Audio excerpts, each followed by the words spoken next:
1952 সালের 21শে ফেব্রুয়ারি ঢাকার আকাশ তখন ফাল্গুনের তপ্ত রোদে মোড়ানো। 144 ধারার রক্তচক্ষু উপেক্ষা করে রাজপথে নেমে আসে এক ঝাঁক তপ্ত প্রাণ।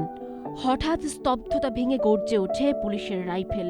পিচঢালা কালো রাস্তা মুহূর্তেই ভিজে গেল সালাম বরকত রফিকের তাজা রক্তে। সেই রক্তের আলপনা থেকেই জন্ম নিল এক অবিনাশী চেতনা, যা কেবল একটি দেশের মানচিত্র নয়, বরং বদলে দিল বিশ্ব ইতিহাসের গতিপথ। জীবন অবাক না করলে কে করবে? 28% মিল্ক ফ্যাটের অবাক করার সাথে ফ্রেশ মিল্ক পাউডার। জীবন অবাক করুক প্রতিদিন। 1947 সালে দেশভাগের পর থেকেই উর্দুকে একমাত্র রাষ্ট্রভাষা করার অপচেষ্টা শুরু হয়, কিন্তু হাজার মাইলের ব্যবধানে থাকা দুটি ভিন্ন সংস্কৃতির মানুষকে কেবল ধর্ম দিয়ে এক করা অসম্ভব ছিল। ধীরেন্দ্রনাথ দত্তের সংসদে বাংলার দাবি থেকে শুরু করে 1948 সালে জিন্নার উর্দুই হবে একমাত্র রাষ্ট্রভাষা ঘোষণার বিরুদ্ধে ছাত্র সমাজ যে তীব্র প্রতিবাদ গড়ে তোলে, তাই 1952 সালে মহিরুহে পরিণত হয়।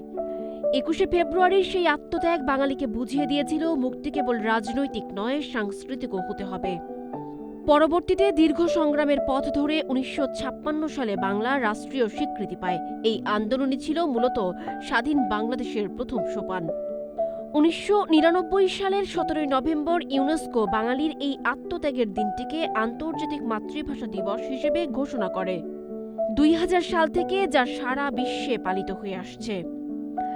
21-এর চেতনা আজ আর শুধু বাংলাদেশের সীমানায় সীমাবদ্ধ নয়, এটি এখন বিশ্বের সকল বিপন্ন ও ক্ষুদ্র নিগোষ্ঠীর মাতৃভাষা রক্ষার এক বৈশ্বিক প্রতীক।